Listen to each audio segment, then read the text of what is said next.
തിങ്ങിയാളാ. ആ ഇറങ്ങ.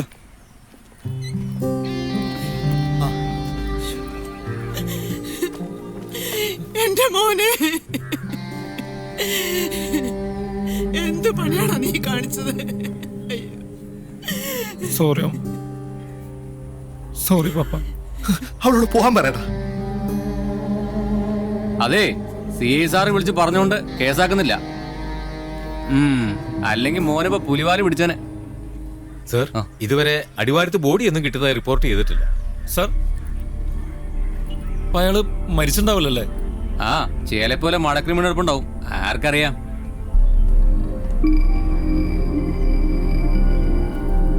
എനിക്ക് അത്യാവശ്യമായിട്ടൊരു സ്ഥലം വരെ പോണം. വേണ്ട വേണ്ട, ഒരിടത്തേക്ക് ഞങ്ങൾ ഇനി നിന്നെ വിടില്ല. മോനെ, നമുക്ക് ആദ്യം വീട്ടിലേക്ക് പോവാം. അമ്മ, ഞാനിപ്പോ ജീവനോടുള്ളത് ആ കത്താരണമാണ്. അത് എഴുതിയ ആളിപ്പുണ്ടോന്ന് എനിക്കറിയണം. പപ്പ, ഞാൻ പോയിട്ട് വരും, ഉറപ്പ്.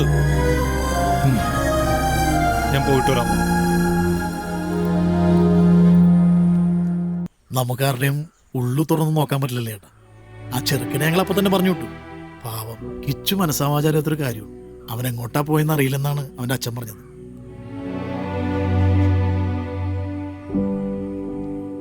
നിങ്ങൾക്കുണ്ടായ ബുദ്ധിമുട്ടില് ഞാൻ ക്ഷമ ചോദിക്കാൻ. ശരിയെന്ന്.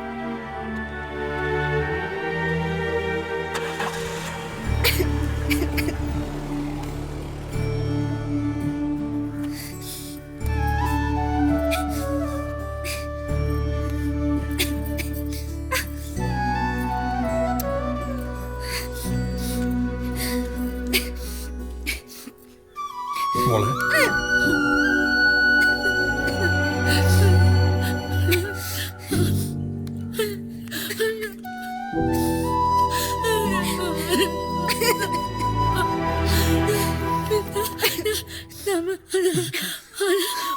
എനിക്ക് മനസ്സിലായടി, ഇതൊക്കെ അവന് ഇഷ്ടമാണെന്നല്ലേ?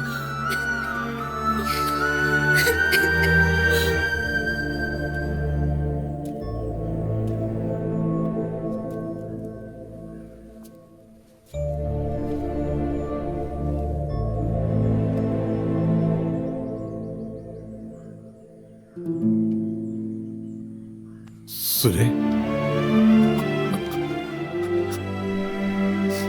ആ സിനിമയുടെ ആള് നേരിട്ട് വന്ന് മാപ്പ് പറഞ്ഞു. പാവക്കിച്ചു, അവനൊന്നും അറിഞ്ഞിട്ടില്ല. ഏതോ അലവലാദികൾ ചെയ്ത വേണ്ടാതീരത്തിന് നമ്മളെല്ലാവരും കൂടെ അവന്റെ മെക്കിട്ട് കയറി. അവനെന്തേ കിച്ചു ഓർറാ? ഓറിനടുത്തൊക്കെ പോയി നോക്കി, അവിടെയും കണ്ടില്ല. ഫോൺ എടുത്തിട്ടില്ലല്ലോ. ഇന്നലെ അച്ചായ പറഞ്ഞിട്ട് കൂടിപ്പോയി. അച്ചായ പറഞ്ഞില്ലേ അവൻ കാരണം തല ഉയർത്തി നടക്കാൻ പറ്റുള്ളൂ. നാണക്കേടാണെങ്കിൽ അച്ചായുടെ അവസ്ഥ ഇതാണെങ്കിൽ അവന്റെ അവസ്ഥ എന്തായിരിക്കും? എനിക്ക് പണ്ട് തുടങ്ങി അവനറിയാം. എല്ലാരും കൂടി കൊത്തി തിന്നുന്ന ഓർത്തിട്ടാ നിഴലും പോലെ കൂടെ നടന്നത്. ഞാൻ അതിന്റെ പേരിൽ എന്തെങ്കിലും കൈബന്ധം കാണിച്ചാ?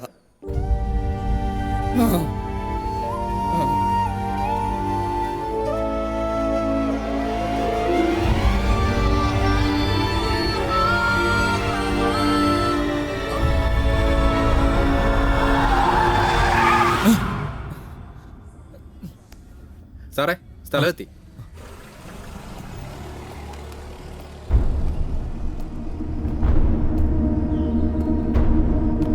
കർത്താവായ ഈശോമിശിഹായുടെ കൃപയും അനുഗ്രഹവും ഈ നവദമ്പതികൾക്കുണ്ടാകണമേ. ഇഹത്തിൽ സ്നേഹത്തിൽ ലയിക്കപ്പെടുവാനും ഒരു മനസ്സും ഒരു ശരീരവുമായി ജീവിക്കുവാനും കഴിയുമാറാകട്ടെ, ഇപ്പോഴും എപ്പോഴും എന്നേക്കും. ആമേൻ.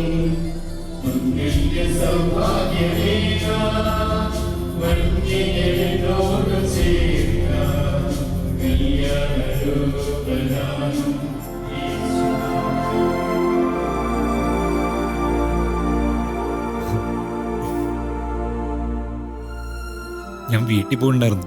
അപ്പൊ കിച്ചുവിന്റെ അച്ഛനെ പറഞ്ഞോട് ഫ്രണ്ടിന്റെ കല്യാണത്തിന് വന്നിട്ടുണ്ടെന്ന്. ആ എന്താ പിന്നെ കൊക്കെ ചാടായിരുന്നു?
അവരൊക്കെ ചോദിച്ചപ്പോൾ വണ്ടി എങ്ങനെയോ ആക്സിഡൻ്റ് ആയെന്ന് ഞാൻ പറഞ്ഞിട്ടുള്ളൂ.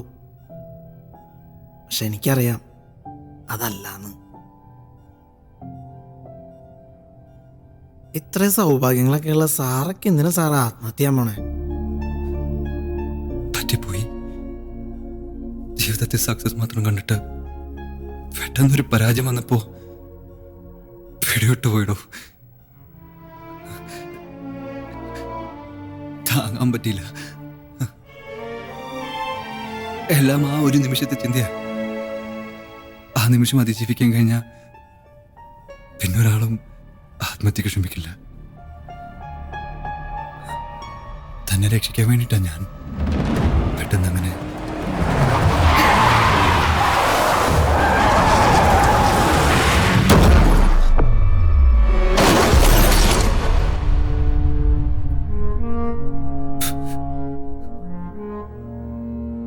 കൊക്കേരറ്റത്ത് ജീവിതത്തിനും മരണത്തിൻ്റെ ഇടയ്ക്ക് ഒരു സമയമുണ്ട്.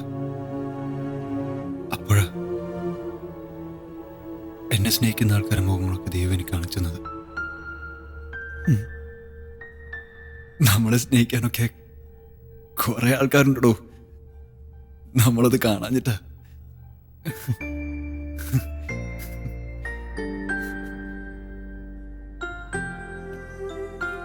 ഒന്നിനും കൊള്ളില്ലെന്ന് വിശ്വസിച്ച ഈ ഞാൻ കാരണം ഒരാൾക്ക് ഇന്ന് അയാളുടെ ജീവിതം തിരിച്ചു കിട്ടി. അയാൾ പറഞ്ഞത് ശരിയാ, കാത്തിരിക്കാനൊക്കെ ആളുണ്ട്, നമ്മൾ കാണാഞ്ഞിട്ടാ.